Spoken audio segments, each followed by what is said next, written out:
À sa pendillon de crémaillère, mon frère m'a humilié. Tout le monde ne peut pas s'offrir un T3. Tout le monde a ri, même mes parents. Alors ma tante m'a demandé, c'est pour ça que tu as acheté cette villa de 5 chambres? Silence de mort. À la pendaison de crémaillère de mon frère, il m'a humilié devant toute la famille en se moquant de mon petit appartement et de ma prétendue pauvreté. Tout le monde a ri, même mes parents. Ce qu'il ignorait, ce que tout le monde ignorait, c'est que la femme la plus riche dans cette pièce, la seule qui était secrètement millionnaire, c'était moi. Et alors que le silence s'installait après son attaque, ma tante a pris la parole, et sa question a fait l'effet d'une bombe qui a détruit notre famille pour toujours. Avant de vous raconter en détail cette soirée qui a changé ma vie, j'aimerais beaucoup savoir d'où vous m'écoutez. C'est une tradition que j'aime bien. Laissez un commentaire pour me dire de quelle ville ou de quel pays vous regardez cette vidéo, et quelle heure il est chez vous en ce moment. C'est une histoire de famille, de secrets, de jalousie et d'argent, et je suis sûre que, malheureusement, beaucoup d'entre vous s'y reconnaîtront d'une manière ou d'une autre. Je m'appelle Camille, j'ai 29 ans. Pour le monde, et surtout pour ma famille, je suis un fantôme poli. Une femme discrète, presque invisible. Officiellement, je suis une petite comptable dans un modeste cabinet à Lyon, menant une vie simple et sans histoire dans un T2 à la Croix-Rousse. C'est une façade que j'ai mis des années à perfectionner. Car derrière ce masque de normalité se cache une autre Camille. Une femme qui, depuis 10 ans, a bâti méticuleusement, dans l'ombre et le silence, un petit empire financier. Mon obsession pour l'argent n'est pas née de l'avidité, mais de la peur. Depuis mon enfance, où chaque facture impayée sur la table de la cuisine était une source d'angoisse palpable, de chuchotements tendus entre mes parents, mon unique but n'a jamais été la richesse pour l'étalage, mais la sécurité absolue. Je voulais bâtir une forteresse financière si haute et si épaisse que plus jamais personne, et surtout pas ma famille, ne pourrait me faire sentir petite, faible ou dépendante. Cette quête a commencé très tôt, alimentée par la dynamique toxique de notre foyer. Mon frère Antoine, de 3 ans mon aîné, a toujours été le soleil autour duquel notre famille tournait. Brillant, charismatique, populaire, tout ce qu'il touchait semblait se transformer en or. Ses trophées de football remplissaient l'étagère du salon, ses bulletins parfaits étaient fièrement affichés sur le frigo. Moi, j'étais l'ombre portée. La fille sage, la bonne élève, mais sans éclat. La différence de traitement était une blessure quotidienne. Je me souviens encore de la fois où, à 16 ans, j'ai gagné un concours régional de nouvelles. J'étais rentrée à la maison, le cœur battant, un chèque de 500 € à la main. Ma mère avait jeté un coup d'œil distrait et avait dit « Oh, c'est gentil ». Antoine, lui, a été élu capitaine de son équipe aujourd'hui. Mon petit triomphe s'était dissous dans l'indifférence. Le point de rupture, la décision irrévocable de sceller ma vie derrière des portes blindées, est arrivé à l'université. Pleine d'ambition, j'avais développé une plateforme de soutien scolaire en ligne, Cours Soutien Net. Ce n'était pas juste un petit boulot, c'était mon projet, ma création. J'avais codé le site moi-même, j'y passais mes nuits à créer du contenu pédagogique. Et ça marchait. Au bout d'1 an, j'avais une centaine d'élèves abonnés, je gagnais plus que mes 2 parents réunis. Pour la première fois, je me sentais puissante, je me sentais exister. Mais Antoine, alors en grande école de commerce, a vu mon succès naissant comme une anomalie, une menace. Il a planté la graine du doute dans l'esprit de nos parents. Elle passe ses nuits sur Internet, c'est louche. Elle va se faire arnaquer, ou pire, rater ses études. Mes parents, paniqués à l'idée que je dévie du chemin, d'un diplôme et d'un CDI, m'ont convoqué. Ce fut un véritable procès. Ils m'ont forcé à tout arrêter. Concentre-toi sur tes diplômes, Camille. Laisse les affaires et les risques à ton frère. J'ai obéi, le cœur brisé en 1000 morceaux. Ce jour-là, j'ai compris. Mon succès était un problème. Alors, j'ai décidé qu'il n'en serait plus jamais rien. Ce secret m'a coûté cher. Terriblement cher. Il m'a coûté Marc, mon amour de jeunesse. Nous étions ensemble depuis 3 ans. Il parlait d'avenir, de mariage, de projet. Mais il se heurtait constamment à mon mur. Il ne comprenait pas pourquoi j'étais si opaque sur mes finances, pourquoi je refusais de prendre un appartement avec lui, pourquoi je ne pouvais pas me projeter. Il pensait que je ne lui faisais pas confiance, que je ne l'aimais pas assez. La vérité, c'est que j'avais trop peur de lui révéler ma forteresse. J'avais peur qu'il la juge, ou pire, qu'il en parle à ma famille. Alors, je l'ai laissé partir. Le voir s'éloigner a été l'une des douleurs les plus vives de ma vie, une douleur que j'ai transformée en carburant pour mes ambitions secrètes. Chaque euro économisé, chaque investissement réussi, était une pierre de plus ajoutée à ma forteresse, mais aussi au mur qui me séparait du monde. Personne ne connaissait l'étendue de mon succès. Sauf ma tante Hélène, la sœur cadette de ma mère, une femme libre et clairvoyante, la seule à m'avoir toujours vue pour ce que j'étais vraiment. Et maintenant, des années plus tard, ce même frère m'invitait à célébrer sa réussite. Une réussite à crédit, je le savais. J'ignorais encore que cette soirée n'allait pas seulement révéler mon secret, mais aussi faire exploser la dynamique toxique de notre famille une bonne fois pour toutes, dans un fracas assourdissant. Le téléphone a sonné un mardi soir alors que j'étais plongé dans l'analyse d'un rapport d'investissement pour un client. Le nom, Antoine, s'est affiché, et mon estomac s'est instantanément contracté. C'était un réflexe pavlovien. J'ai laissé sonner 3 fois, prenant une grande inspiration avant de décrocher, comme on se prépare à plonger en apnée. Allô? Camille. C'est ton génie de frère. J'espère que je ne te dérange pas en plein comptage de tes petites pièces de monnaie. Son rire gras a résonné dans le combiné. J'ai fermé les yeux, essayant de visualiser un lieu calme, un lac de montagne, n'importe quoi pour ne pas céder à l'énervement. Salut Antoine. Non, tu ne me déranges pas. Qu'est-ce qui se passe? Ce qui se passe? Ce qui se passe, c'est que la vie me sourit, petite sœur. Devine ce que je viens de faire? Je n'ai pas eu le temps de répondre. Je viens de signer le bail pour un appartement de malade à Confluence. Un T3 de 80 mètres carrés, vue panoramique sur la Saône, une terrasse assez grande pour y mettre un jacuzzi, le grand luxe, je te dis. Fini les clapiers d'étudiants pour moi. Le mot « clapier » était lâché. Son arme favorite. Une allusion directe à mon T2 de la Croix-Rousse, qu'il n'avait jamais daigné visiter mais qu'il se plaisait à décrire comme un trou à rats à qui voulait l'entendre. J'ai serré les dents. C'est une excellente nouvelle, Antoine. Je suis contente pour toi. Félicitations. Contente? Tu devrais être en admiration. C'est ça, le résultat quand on a de l'audace, tu vois. Bref, tout ça pour te dire que je fais une pendaison de crémaillère samedi prochain. Juste la famille et quelques amis proches, des gens qui réussissent. Tu devrais venir, ça te changera de ton trou et ça te montrera ce que tu pourrais avoir si tu sortais un peu de ta coquille. Chaque mot était un mélange de condescendance et de pitié feinte. Il me voyait vraiment comme une pauvre chose fragile à qui il fallait montrer le chemin. L'ironie était si épaisse qu'elle en devenait presque comique. C'est gentil de m'inviter, Antoine. J'essaierai de passer. Pas d'essai qui tienne. Tu viens, c'est un ordre, a-t-il dit sur un ton faussement autoritaire. Maman et papa seront là, ils sont tellement fiers. Tante Hélène aussi.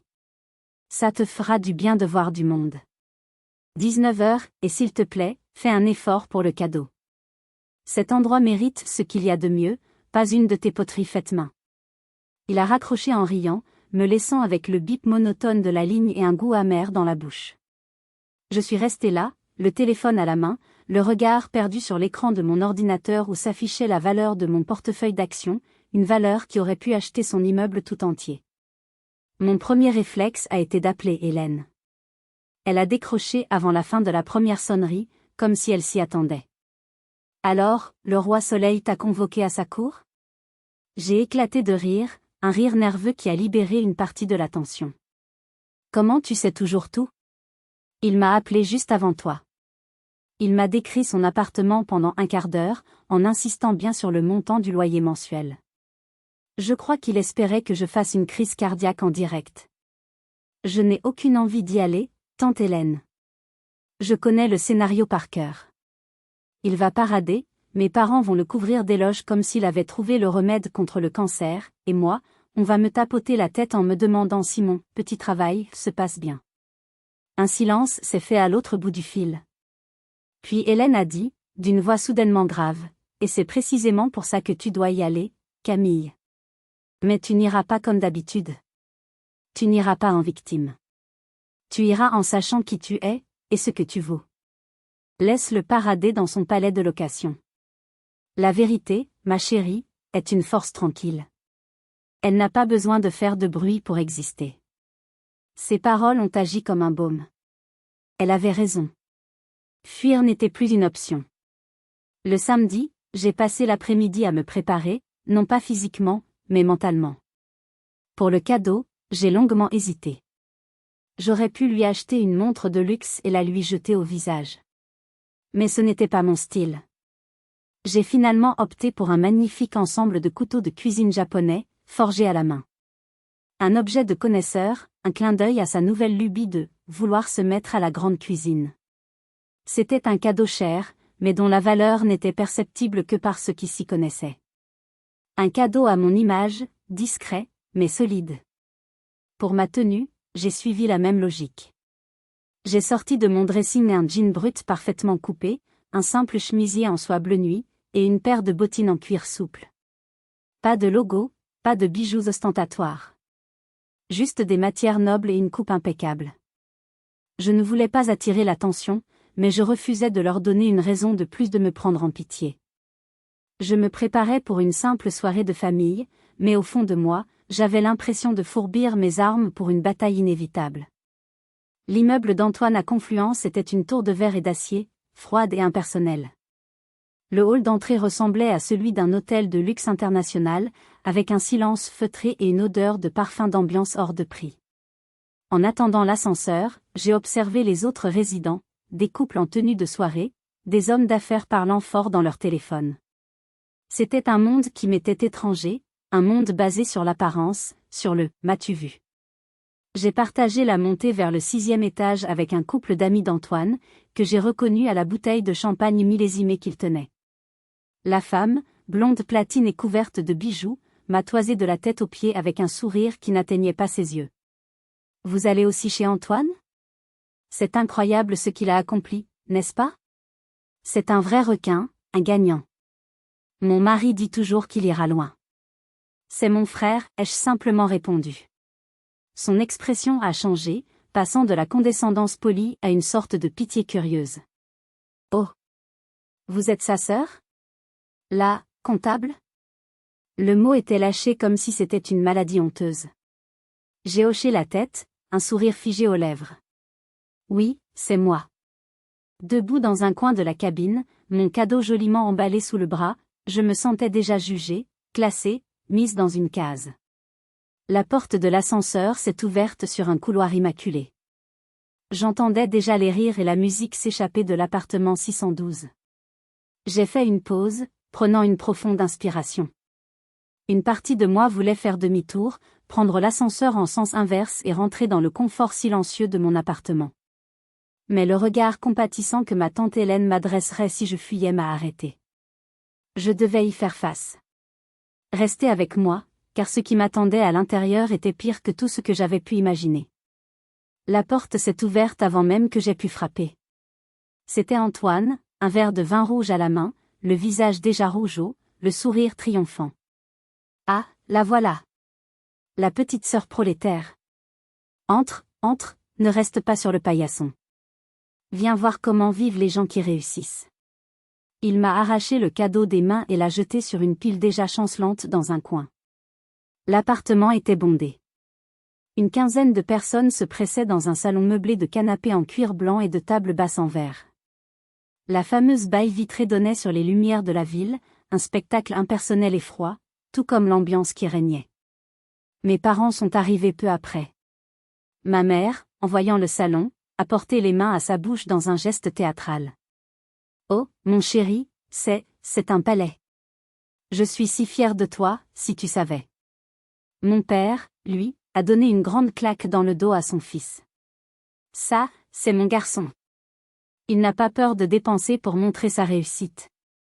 Ils m'ont gratifié d'un « Ah, Camille, tu es là, distrait », avant de se remettre à contempler l'appartement comme s'il s'agissait de la 8e merveille du monde.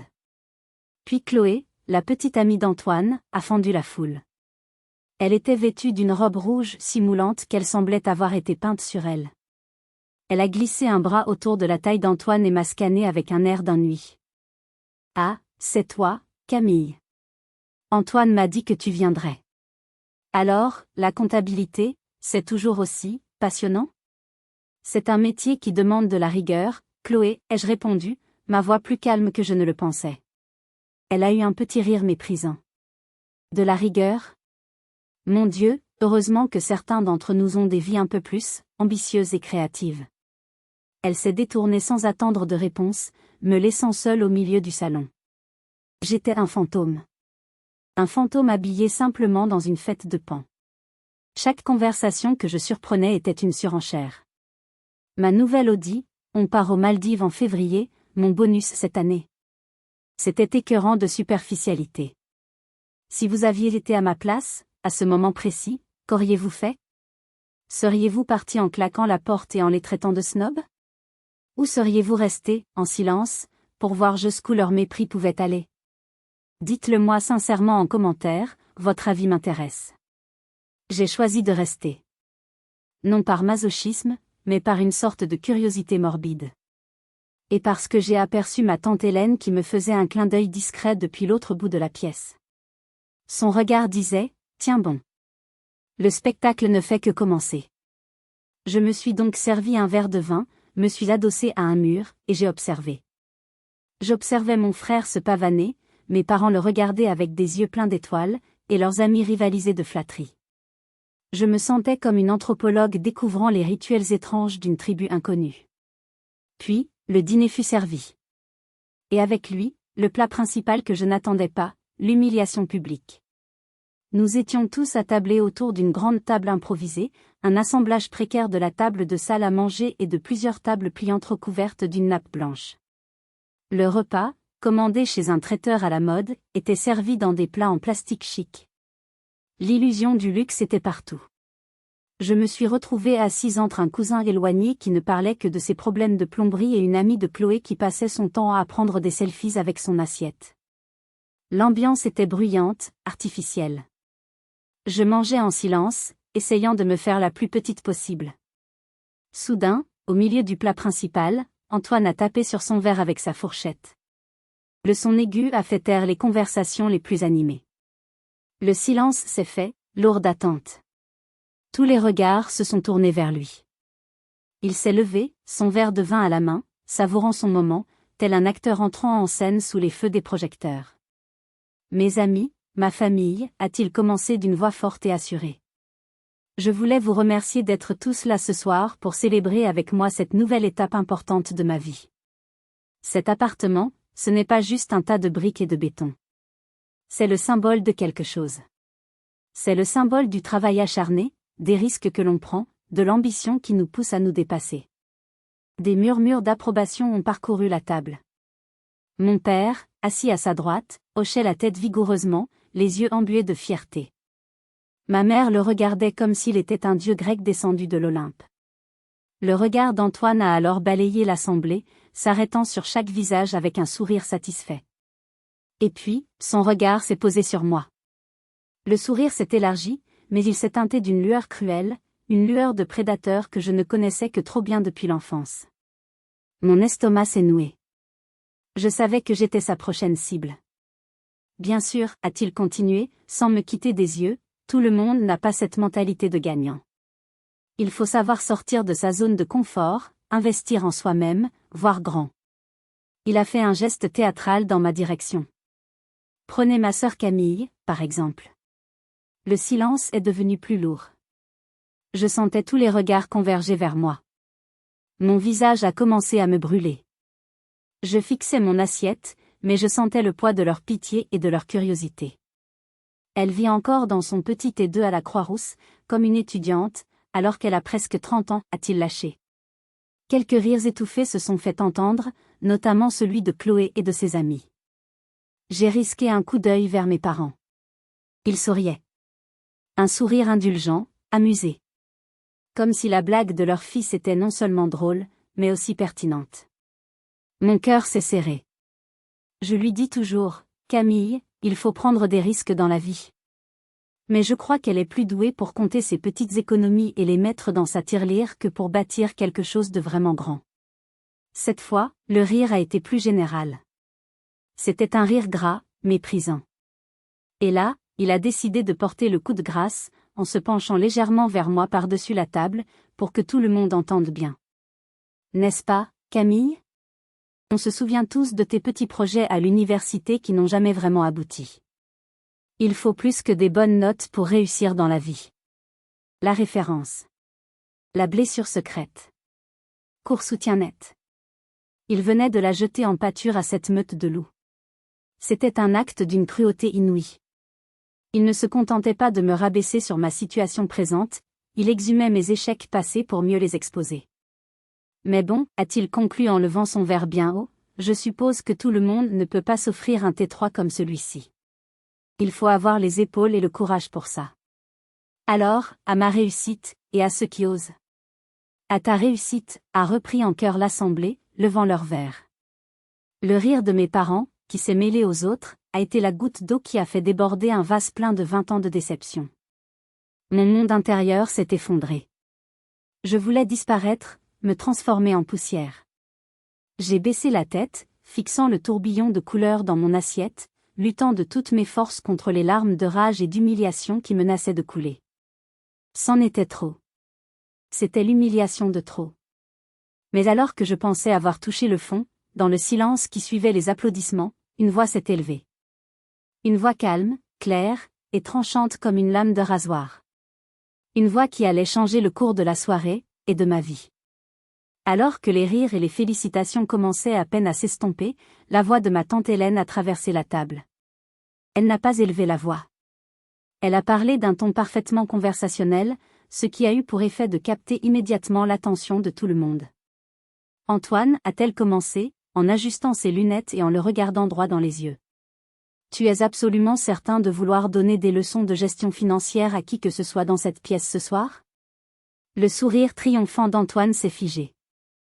Il a froncé les sourcils, décontenancé par cette interruption inattendue. Pardon, tante Hélène? Je ne crois pas avoir saisi la nuance de ta question. Oh, je crois que si, a-t-elle rétorqué avec un calme imperturbable. Puis, son regard s'est tourné vers moi.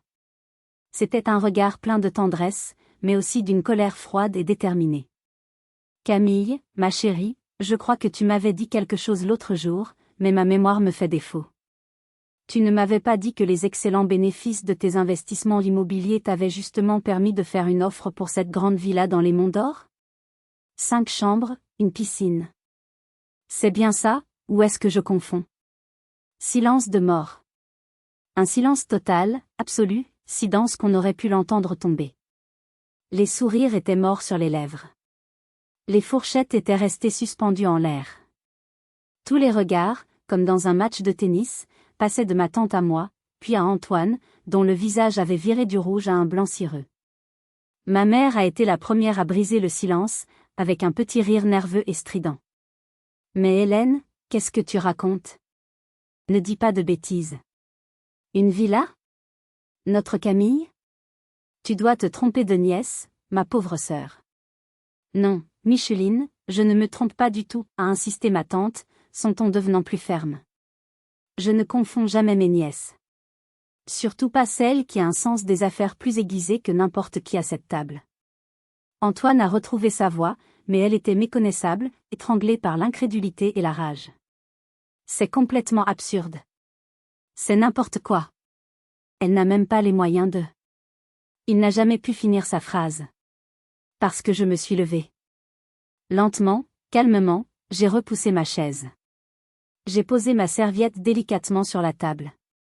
Et j'ai regardé mon frère, mes parents, Chloé, et tous leurs amis, un par un, droit dans les yeux. Pour la première fois de ma vie, je ne me sentais plus invisible. Je me sentais comme un colosse. Tu as raison, Antoine, ai-je dit, ma voix étonnamment claire et puissante dans le silence de la pièce. Je n'ai pas les moyens, comme tu dis si bien, de louer un appartement à 3 000 € par mois. C'est une dépense stupide. Moi, j'ai autre chose. J'ai les capacités. J'ai marqué une pause, laissant le mot résonner. Les capacités que tu as si brillamment tenté de détruire à l'université, quand tu as convaincu papa et maman que mon projet entrepreneurial était une arnaque destinée à l'échec. Le choc sur le visage de mes parents était maintenant indescriptible. Ils me regardaient comme s'ils voyaient une étrangère. Les capacités, ai-je continué, sentant une force nouvelle, une colère juste, m'envahir, de transformer les quelques milliers d'euros que j'ai gagnés avec ce projet avant que vous ne me forciez à l'arrêter, en un portefeuille d'investissement diversifié. Les capacités d'analyser le marché immobilier lyonnais, de négocier avec les banques, et d'acheter, pas de louer, 6 propriétés dans cette ville avant l'âge de 29 ans. Je me suis tournée vers mon père. Tu te souviens, papa, quand tu m'as dit que je devrais prendre exemple sur mon frère? C'est drôle, parce que l'immeuble dans lequel habite un de tes collègues, rue de la République, c'est moi qui encaisse son loyer tous les mois. Puis je me suis retournée vers Antoine. Et oui, Antoine, tante Hélène a une excellente mémoire. J'ai bien fait une offre pour une villa de 5 chambres dans les Monts d'Or la semaine dernière. Une offre qui a été acceptée ce matin même, par téléphone, alors que je choisissais ton cadeau de pendaison de crémaillère. Je l'ai regardé droit dans les yeux, sans ciller. Alors, non, Antoine, je ne peux pas m'offrir un T3 en location comme le tien. Parce que pendant que tu claquais ton salaire pour impressionner des gens qui se fichent de toi, moi, j'achetais les immeubles dans lesquels des gens comme toi ne seront jamais que des locataires. J'ai terminé ma tirade, le souffle court, le cœur battant à tout rompre. Je me suis tournée vers Chloé, qui était bouche bée. Et pour répondre à ta question de tout à l'heure, Chloé, ai-je ajouté avec un sourire glacial. Non, la compta, ce n'est pas très passionnant. Mais savoir que je suis financièrement indépendante pour le reste de ma vie, que je n'aurai plus jamais à supporter le mépris de qui que ce soit, et que je pourrais prendre ma retraite demain si je le voulais, ça, croyez-moi, c'est la chose la plus excitante et la plus ambitieuse au monde. Le silence qui a suivi n'était pas un silence de choc. C'était le son d'un monde, d'un ordre établi, d'une hiérarchie familiale, qui venait de s'effondrer en direct, sous les yeux médusés de tous les invités. Je suis partie immédiatement après ma déclaration. Je n'ai pas attendu leurs questions, leurs accusations ou leurs excuses. J'ai simplement pris mon sac à main, murmuré un « merci pour l'invitation », c'était très instructif, glacial à mon frère pétrifié, et j'ai franchi la porte sans me retourner. J'ai marché dans les rues froides de Confluence, l'adrénaline pompant encore dans mes veines. En rentrant chez moi, dans mon « clapier » de la Croix-Rousse, je n'ai pas ressenti de triomphe, pas de joie mauvaise. Juste un vide immense et une tristesse infinie. La forteresse que j'avais mis 10 ans à construire venait de tirer son premier coup de canon. J'avais gagné la bataille, mais j'avais le sentiment d'avoir perdu la guerre, celle d'avoir une famille normale. Le lendemain matin, mon téléphone a commencé à vibrer frénétiquement dès 7 heures. C'était une avalanche. Des messages de cousins, d'amis de la famille qui étaient présents la veille. C'était un mélange de stupeur, de félicitations maladroites et de curiosité malsaine. Est-ce que c'est vraiment vrai? Pourquoi tu n'as jamais rien dit? Félicitations. Tu pourrais me donner des conseils pour investir? J'ai éteint mon téléphone. Je ne pouvais pas gérer ça. Pas maintenant. Vers midi, je l'ai rallumé. Il y avait un message groupé de mes parents, envoyé à 8 heures du matin. Camille, il faut absolument qu'on parle. On est désolé. On peut déjeuner ensemble aujourd'hui? S'il te plaît. Mon premier réflexe a été d'effacer le message. À quoi bon? Mais une autre partie de moi, une partie plus faible peut-être, voulait des réponses. Voulait comprendre. J'ai répondu par un message laconique, d'accord. Mais on se retrouve d'abord chez moi. À 13 heures. Je ne voulais pas être sur leur terrain, dans un restaurant neutre. Je voulais qu'ils entrent dans mon monde, le vrai, pas celui qu'ils avaient fantasmé. Ils sont arrivés à leur pile, ce qui était rare pour eux. Ils avaient l'air d'avoir vieilli de 10 ans en une nuit.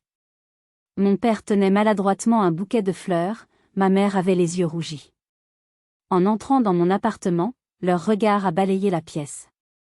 Je les ai vus enregistrer les détails, la propreté impeccable, la lumière qui inondait le salon, la grande bibliothèque remplie de livres d'art, de littérature et de finance, la petite terrasse avec ses plantes aromatiques, et la vue imprenable sur les toits de Lyon. Ils s'attendaient à un taudis d'étudiantes, ils ont découvert l'appartement d'une adulte organisée et sereine. C'est très joli, Camille, a balbutié ma mère, comme si les mots lui coûtaient. Ce n'est pas du tout ce que j'imaginais. Je sais. Antoine a toujours eu beaucoup d'imagination, ai-je répondu sans la moindre chaleur.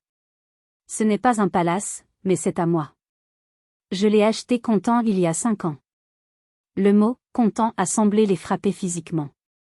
Ils se sont assis sur mon canapé, l'air mal à l'aise, comme s'ils étaient des étrangers. Ce qu'ils étaient, en un sens. Le silence était pesant. C'est mon père qui l'a brisé, la voix cassée. On est désolé, ma chérie. On n'a rien vu. On a été des parents horribles. Ce n'est pas que vous n'avez rien vu, papa. C'est que vous n'avez pas voulu regarder. C'est différent, ai-je corrigé, ma voix toujours aussi calme, presque clinique. Ma mère a éclaté en sanglots, des sanglots bruyants, presque hystériques. On ne voulait pas te faire de mal, Camille, je te le jure. C'est juste que, ton frère a toujours été si solaire, si présent. Il parlait sans cesse de ses projets, de ses ambitions. Toi, tu étais si secrète, si dans ton coin. Je suis devenue secrète le jour où vous m'avez forcé à abandonner mon premier vrai projet, ai-je rétorqué. La dernière fois que j'ai partagé une ambition avec vous, vous l'avez piétinée pour ne pas faire d'ombre à votre fils prodige. Après ça, à quoi bon parler? La vérité, crue, a flotté entre nous, aussi visible qu'un nuage de fumée. Ma mère a alors avoué la chose la plus terrible, la plus blessante que j'ai jamais entendue. On a misé sur Antoine, a-t-elle murmuré, le regard perdu dans le vague. On vient d'un milieu modeste, tu le sais. On a toujours eu peur de l'argent. Et on pensait qu'un homme, avec son charisme, son audace, avait plus de chances de réussir, de nous mettre à l'abri. On a eu tort. Mon Dieu, comme on a eu tort. Cette confession était une lame de couteau plantée dans mon cœur. Ce n'était pas seulement de la maladresse ou de l'amour préférentiel. C'était un calcul froid. Un pari stratégique. Et ils avaient misé sur le mauvais cheval. La conversation a duré plus de 2 heures. 2 heures de larmes, de reproches mutuels, de vérités douloureuses, mais pour la toute première fois de notre vie, d'une écoute sincère. Quand ils sont partis, je me sentais vidée. Mais une petite brèche avait été ouverte dans la muraille de silence et d'incompréhension. J'attendais maintenant des nouvelles d'Antoine. Il n'a pas appelé. Il n'a pas renvoyé de message. Le silence de mon frère était plus assourdissant que tous les cris de la veille. Il a fallu attendre 3 longues semaines. Si vous êtes arrivé jusqu'ici, laissez un commentaire pour nous dire ce que vous auriez fait à la place d'OP. Vous pouvez aussi écrire simplement le chiffre 1 pour montrer que vous suivez encore. Et dites-nous, vous regardez cette histoire depuis quelle région ou quel pays? Pendant 3 semaines, le silence d'Antoine fut une torture psychologique. J'ai eu des nouvelles de lui par ma tante Hélène, qui jouait les agents doubles malgré elle. Il était, selon ses mots, dans un état de rage et de déni total. Il avait raconté à ses amis que j'étais une menteuse pathologique, que j'avais tout inventé pour le détruire par pure jalousie. Il s'était enfermé dans sa tour d'ivoire de Confluence, refusant de parler à nos parents, et surtout à moi. Une partie de moi était soulagée. L'autre, la petite sœur qui avait passé son enfance à l'admirer, était profondément triste. Puis, un soir, alors que je m'apprêtais à me coucher, mon téléphone a vibré. Un message. De lui. 4 mots. On peut se voir? Mon cœur a fait un bond. J'ai mis plus d'1 heure à répondre, pesant chaque mot. J'ai fini par envoyer un simple « d'accord ». Chez moi. Demain. 19 heures. Je ne voulais pas lui laisser le choix du lieu ni de l'heure. Le pouvoir avait changé de camp. Le lendemain, il est arrivé à ma porte à 19 heures précises. L'homme qui se tenait sur mon paillasson n'était plus le pan arrogant de la pendaison de crémaillère. Il avait perdu du poids, son costume de marque était froissé, il n'était pas rasé. Il avait l'air brisé. Il est entré sans un mot, ses yeux balayant mon appartement avec une curiosité nouvelle, presque craintive. Il a semblé remarquer pour la première fois les détails, les tableaux que j'avais choisis, l'ordre impeccable de mes livres, la qualité du parquet que j'avais fait poser. Alors c'est vrai, a-t-il murmuré, comme s'il avait encore besoin d'une confirmation visuelle. Je ne lui ai pas offert à boire. Je ne l'ai pas invité à s'asseoir. Je suis resté debout, les bras croisés, attendant. Qu'est-ce que tu veux, Antoine? Il a eu du mal à croiser mon regard. Il a sorti son téléphone de sa poche, l'a tripoté nerveusement, puis me l'a tendu. L'écran affichait la page d'accueil d'un blog. Le titre était La fourmi intelligente, guide d'indépendance financière pour les femmes qui partent de zéro. J'ai trouvé ça la semaine dernière, a-t-il dit d'une voix rauque, presque inaudible. J'étais en panique. Chloé m'a quitté. Elle a dit que j'étais un raté qui vit au-dessus de ses moyens. Les dettes s'accumulent. Je ne sais plus comment faire. Alors j'ai cherché des conseils sur Internet. Et je suis tombée sur ce blog. J'ai tout lu. Toute la nuit. Cette femme, elle est un génie. Elle explique tout si simplement, si logiquement. Elle a une discipline, une intelligence. J'aimerais tellement avoir ne serait-ce que 10% de sa force de caractère. Il parlait avec une admiration sincère, presque enfantine, pour cet inconnu qui semblait détenir toutes les réponses à ses problèmes. J'ai regardé l'écran. C'était mon blog. Mon jardin secret. Le projet que j'avais lancé anonymement 6 mois plus tôt, et qui était devenu ma plus grande passion. Un projet qui comptait maintenant des dizaines de milliers de lectrices fidèles. J'ai levé les yeux de l'écran vers mon frère, dont le visage était un masque de désespoir. Et j'ai prononcé les 2 mots qui allaient achever de le démolir. C'est moi. Il a froncé les sourcils, confus. Quoi? La fourmi intelligente, ai-je répété, en articulant chaque syllabe. C'est moi. Son visage s'est décomposé. C'était comme regarder un film au ralenti. L'incompréhension, puis la lueur de la reconnaissance, suivie par le choc total, et enfin, une honte si profonde qu'elle semblait le consumeur de l'intérieur. Il a reculé d'un pas, comme s'il venait de recevoir un coup de poing en pleine figure. Il a regardé le téléphone, puis moi, puis le téléphone à nouveau, son cerveau n'arrivant pas à connecter les 2 réalités. Non. C'est pas possible. Pourquoi, Antoine, ai-je demandé, ma voix douce mais implacable. Parce que ta petite sœur, qui ne sait pas bâtir quelque chose de grand, ne peut pas être plus intelligente et plus disciplinée que toi? C'est à ce moment-là qu'il a craqué. Ses jambes ont flanché. Il s'est affalé sur mon canapé, a mis sa tête entre ses mains, et son corps a été secoué par des sanglots. Pas des larmes de pitié. Des sanglots profonds, déchirants, d'un homme qui vient de voir toutes ses certitudes voler en éclats. Entre 2 hoquets, il m'a tout avoué. La pression insupportable de mes parents pour qu'il soit le meilleur, sa peur panique de l'échec qui le poussait à tricher et à mentir, sa jalousie maladive envers mon calme, qu'il avait toujours pris pour de la médiocrité. Et il a avoué, en pleurant, qu'il avait délibérément saboté mon projet à l'université parce qu'il n'avait pas supporté l'idée que je puisse réussir avant lui, sans l'aide de personne. Quand il a enfin relevé la tête, ses yeux étaient rouges et gonflés. « J'ai besoin d'aide, Camille, a-t-il chuchoté. Je suis un désastre avec l'argent. Je suis un désastre tout court. S'il te plaît, apprends-moi. Apprends-moi à être comme toi. » À cet instant, j'ai dit oui. Non pas pour le sauver, non pas par pitié. Mais parce que pour la toute première fois de ma vie, je ne voyais plus le « fils prodige » ou le « frère ennemi ». Je voyais juste Antoine. Mon frère. Et il était perdu. La reconstruction a été un long chantier, poussiéreux et difficile. Il n'y a pas eu de baguette magique, pas de révélation soudaine qui aurait tout guéri.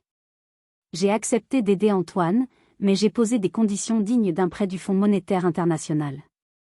Condition numéro 1, une transparence totale. Il a dû me donner accès à tous ses comptes, ses relevés de cartes de crédit, ses contrats de prêt. La première séance, que j'ai baptisée « l'autopsie financière », a eu lieu une semaine plus tard, à ma table de salle à manger. Ce fut un véritable électrochoc pour lui. Nous avons étalé des années de mauvaise gestion sur la table. Des crédits à la consommation pour financer des vacances, un leasing automobile exorbitant, des abonnements inutiles, des centaines d'euros dépensés chaque mois en restaurant et en livraison à domicile. Il vivait dans une illusion de richesse, une bulle de dette qui était sur le point d'éclater. Tu dépenses 450 € par mois en restaurant et bar, lui ai-je demandé, en surlignant une ligne sur son relevé bancaire. Ce sont des déjeuners et des dîners d'affaires. C'est important pour le réseau, s'est-il défendu, avec un dernier reste de son arrogance passée. Les déjeuners d'affaires ne se font pas dans des bars à sushi à 23 h le samedi soir, Antoine. Et ton réseau ne paiera pas tes factures à la fin du mois. C'était brutal. J'ai dû être la voix de la raison qu'il n'avait jamais voulu entendre. Ensemble, nous avons créé un budget. Un budget de guerre. Fini les vêtements de marque, il a dû apprendre à aimer les friperies.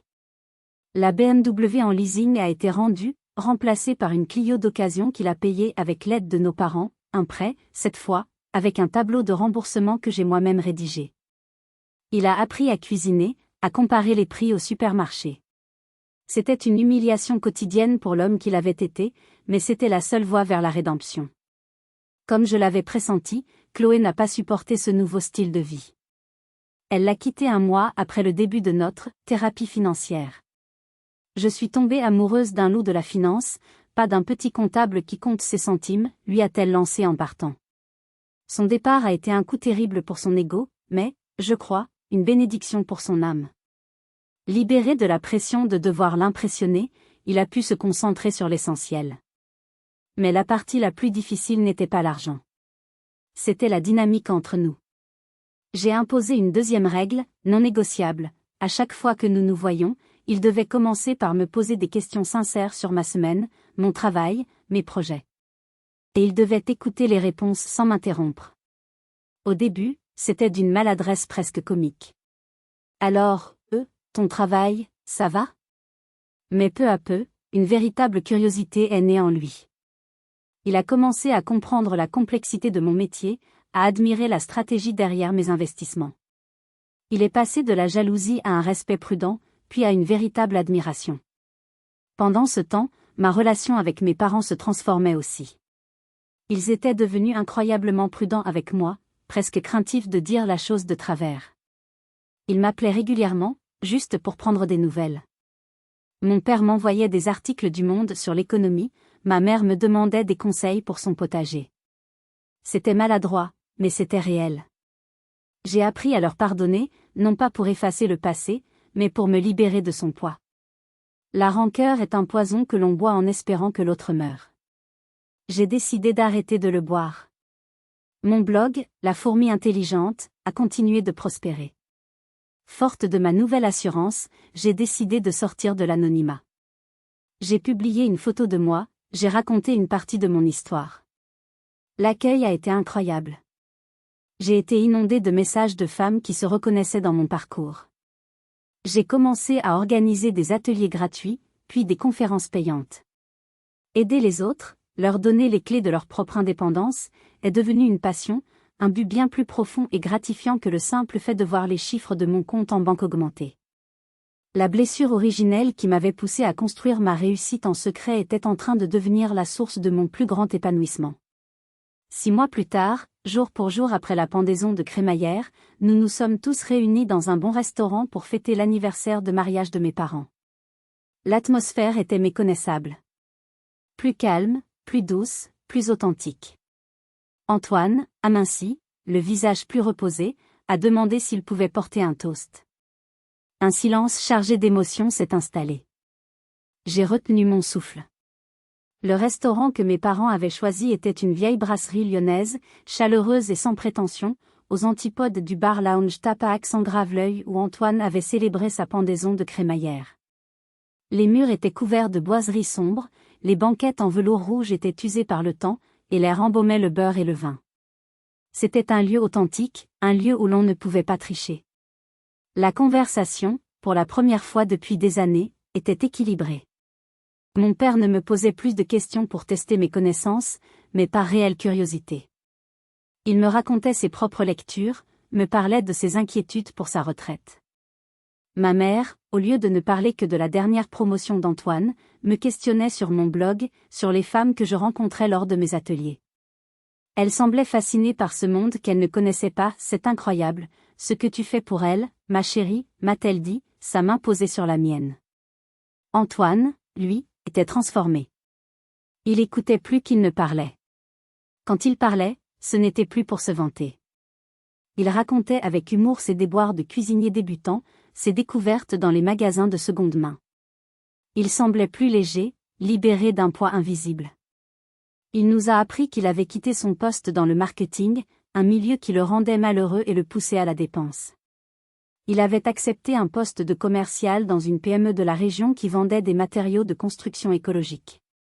Le salaire était moins élevé, mais pour la première fois, il disait se sentir utile. À la fin du plat principal, alors que le serveur débarrassait nos assiettes, Antoine s'est raclé la gorge. Il a tapoté son verre, non plus avec l'arrogance d'un showman, mais avec la timidité d'un écolier sur le point de réciter une poésie.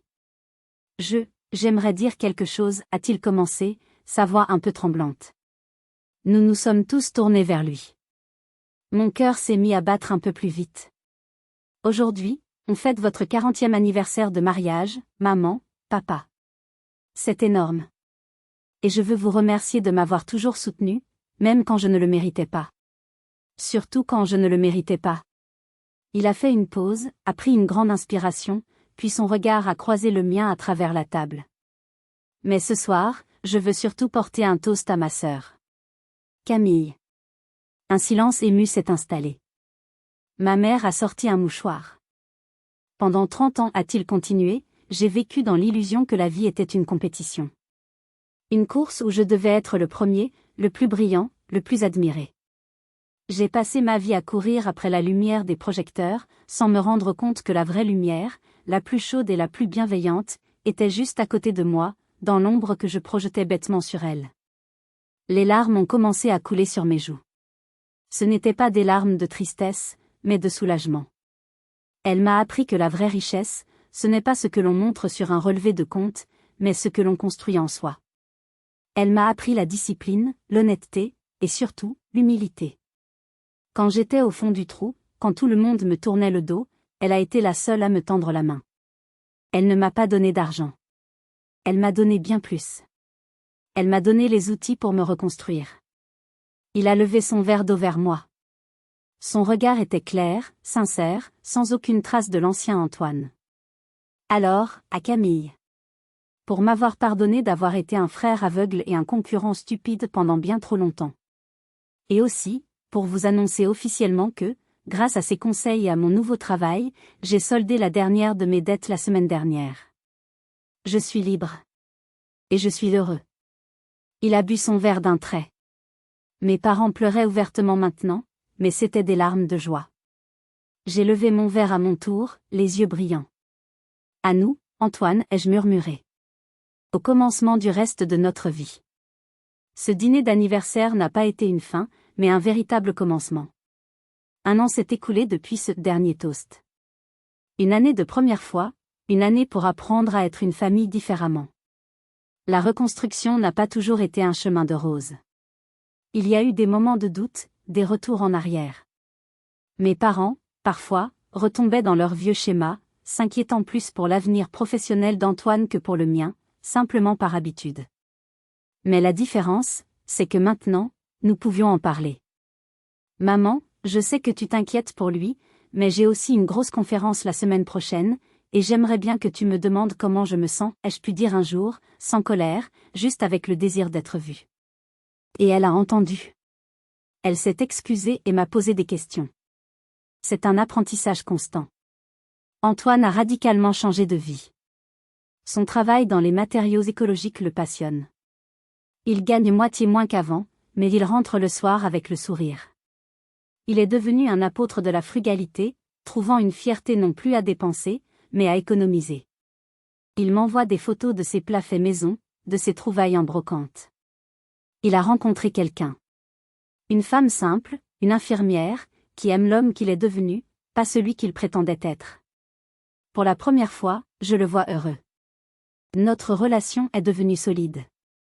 Nous ne sommes pas les meilleurs amis du monde, nous sommes trop différents pour cela.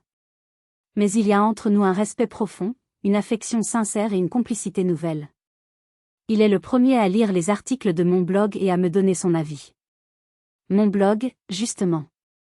La fourmi intelligente est devenue mon activité à plein temps. J'ai quitté mon cabinet comptable il y a 6 mois. J'ai embauché 2 personnes pour m'aider à gérer le site, les ateliers, et la chaîne YouTube que j'ai lancée. Raconter mon histoire, et celle d'autres femmes, est devenue ma mission. Je ne suis plus la comptable invisible. Je suis devenue une voix qui dit aux femmes qu'elles ont le droit d'être ambitieuses, le droit de parler d'argent, le droit de construire leur propre sécurité sans attendre la permission de personne. Et Marc ? Mon amour de jeunesse, celui que j'avais laissé partir à cause de mon secret. Il y a 3 mois, il m'a envoyé un message. Il était tombé par hasard sur une de mes vidéos. Je ne savais pas, écrivait-il. Je ne savais pas tout ce que tu portais. Je comprends maintenant. Je suis tellement fière de toi, Camille. Nous avons pris un café. Puis 2. Puis un dîner. Nous réapprenons à nous connaître. Je peux enfin lui montrer ma forteresse, non pas comme une défense, mais comme une partie de mon histoire. Je ne sais pas où cela nous mènera, mais pour la première fois, je n'ai plus peur de l'avenir. Ce soir-là, en rentrant chez moi, dans cet appartement de la Croix-Rousse que j'ai finalement décidé de garder parce qu'il est le symbole de mon point de départ, j'ai compris la plus grande des leçons. Ma forteresse n'est plus faite de murs d'argent, mais de relations honnêtes et de pardon. J'ai appris que la vraie sécurité ne vient pas de ce que l'on possède sur un compte en banque, mais de la capacité à être soi-même, authentiquement et sans peur. L'argent peut acheter une maison, mais seule la vérité peut en faire un foyer. Et vous, quelle est votre histoire ? Avez-vous déjà dû cacher une partie de vous-même pour vous protéger ou pour préserver un équilibre familial fragile ? Racontez-moi votre expérience dans les commentaires. Votre histoire est précieuse et peut donner de la force à d'autres personnes qui traversent les mêmes épreuves. Si ce récit a résonné en vous, n'oubliez pas de laisser un like et de vous abonner pour plus d'histoires sur les incroyables et complexes dynamiques de nos familles. Merci de m'avoir écouté jusqu'au bout. Prenez soin de vous, et à bientôt.